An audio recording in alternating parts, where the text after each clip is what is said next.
गोरक्षक पैसे खातात वगैरे असे बरेच आरोप एक नेता त्या ठिकाणी लावून राहिला.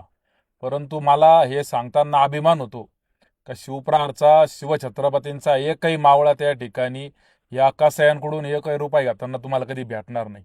भेटला तर तुम्ही त्याला अमुक करा तमुक करा असं म्हणणार नाही, पण भेटणारच नाही एवढी आपल्याला गॅरंटी. कारण छत्रपती शिवाजी महाराजांच्या विचारांच्या चरणी शिवप्रहारची निष्ठा आहे, ना कोणत्या राजकीय पक्षाच्या किंवा नेत्याच्या चरणी.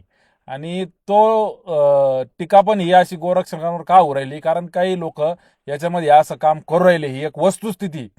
एक जण त्याला त्या ठिकाणी बचाव करू राहिले या गोष्टीचा. ती सुद्धा मंडळी, पुणे भागातली काही मंडळी यांनी गोरक्षणाच्या नावाखाली त्या ठिकाणी हे मांडवली वगैरे करून हॉटेलला त्या ठिकाणी पुण्यामध्ये बांधलेली अशी माहिती त्या ठिकाणी पुढे येते. गाईचं रक्त सुद्धा असे या लोकांनी पिलं असा त्याचा अर्थ आहे. म्हणजे गाईची सुद्धा भाड यांनी त्या ठिकाणी खाल्लेली आहे. मग अशा हरामी लोकांमुळेच हे बदनाम त्या ठिकाणी सेवा होऊ राहिली.